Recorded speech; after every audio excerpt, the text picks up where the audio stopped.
কিছু কিছু দলের ইলেকশন ইঞ্জিনিয়ারিং এর মাধ্যমে তারা জয়লাভ করার চেষ্টা করবে। আমি সবচেয়ে প্রথম শহীদ রাষ্ট্রপতি জিয়া রহমানের প্রতি অন্তরস্থল থেকে গভীর শ্রদ্ধা নিবেদন করছি। যে লোকটির জন্ম না হলে আজকের এই আধুনিক বাংলাদেশের জন্ম হতো না। যে লোকটির জন্ম না হলে বাংলাদেশের স্বাধীনতা আসতো না। যে যত কথাই বলুক, আমরা আমাদের কথা বললেই যাব, আমি আমার কথা বললেই যাব। আওয়ামী লীগের নেতৃবৃন্দ বলতে চেয়েছিলেন শহীদ রাষ্ট্রপতি জিয়া রহমান এই স্বাধীনতার কোনো অংশীদার নয়, কিন্তু আমরা বলতে চাই যে শহীদ রাষ্ট্রপতি জিয়া রহমান যদি স্বাধীনতা ঘোষণা না দিতেন এই দেশ স্বাধীন হতো না। শহীদ রাষ্ট্রপতি জিয়া রহমান যদি যুদ্ধ না করতেন এই দেশ স্বাধীন হতো না। বাংলাদেশে যে কটি সেক্টর ছিল যুদ্ধের,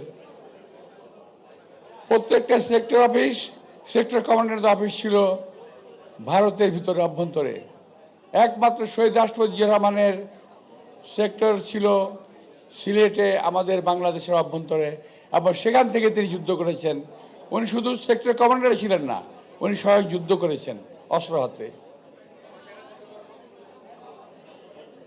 তো ভাই, আমি কথাগুলো বলার আগে বলে নিলাম, যেহেতু আমার নেতা শহীদ রাষ্ট্রপতি জিয়া রহমান, আজকে আমি সেই সঙ্গে গভীর দুঃখের সঙ্গে স্মরণ করতে চাই দেশনেত্রী বেগম খালেদা জিয়াকে, যিনি শহীদ রাষ্ট্রপতি জিয়ার ধরিয়ে দেওয়া মশাল হাতে নিয়ে দীর্ঘদিন লড়াই যুদ্ধ করে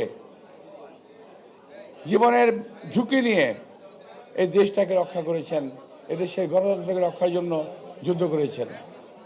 তিনি আজকে আমাদের মাঝে নেই।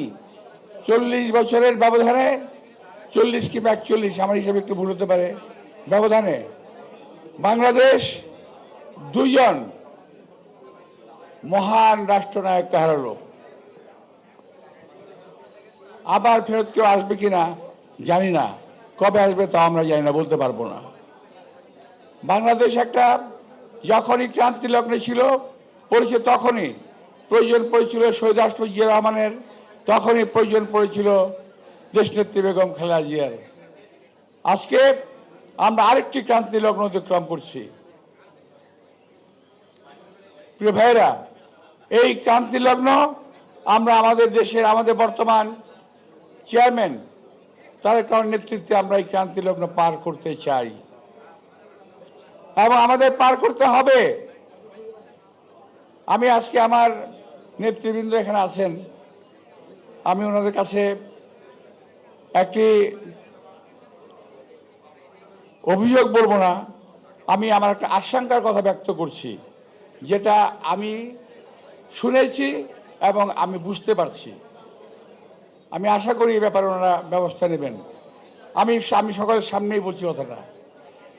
কিছু কিছু এই নির্বাচনে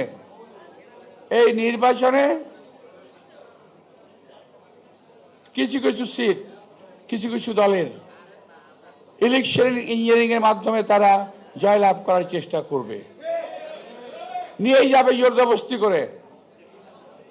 আমি আশঙ্কা করছি এবং আমি শুনেছি, আমি জেনেছি। আমি প্রমাণ দিতে পারবো না শেষ হওয়ার আগ পর্যন্ত, কিন্তু কথাটা বাস্তব। দুটি রাজনৈতিক দল, একটি দল বড়, আরেকটি দল তাদের বাচ্চা, আমি নাম বলতে চাই না। একটি হলো বাচ্চা, আরেকটি বড়। বাচ্চাদের সব সিট পেতে হবে এবং এই ব্যাপারে তারা উচ্চ পর্যায়ে, সরকারের উচ্চ পর্যায়ের লোকজনদের সঙ্গে বৈঠক করেছে। তারা কিভাবে ইঞ্জিনিয়ারিং করে এই সিটগুলো জিতে যাবে, যাতে বিএনপি ক্ষমতায় আসতে না পারে এবং যাতে এই ধরনের লোকগুলো, সেই মূল এবং তার বাচ্চা, তারা যেন ক্ষমতায় আসতে পারে, এই প্রক্রিয়া তারা চালিয়ে যাচ্ছে। আপনি খেয়াল করে দেখেন এদের নির্বাচনী প্রক্রিয়া এবং প্রচারণা অত্যন্ত দুর্বল, নাই বললেই চলে। তারপরেও তারা হুঙ্কার ছাড়ে তারা এই ক্ষমতায় যাবে, তারাই জিতবে, তারাই দেশ চালাবে। কি করে সম্ভব যদি নির্বাচন ইঞ্জিনিয়ারিং না করে তারা?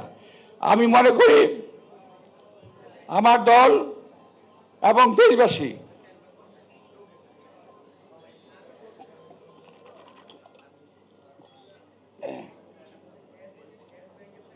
এটা বিশেষভাবে নজর দেবেন।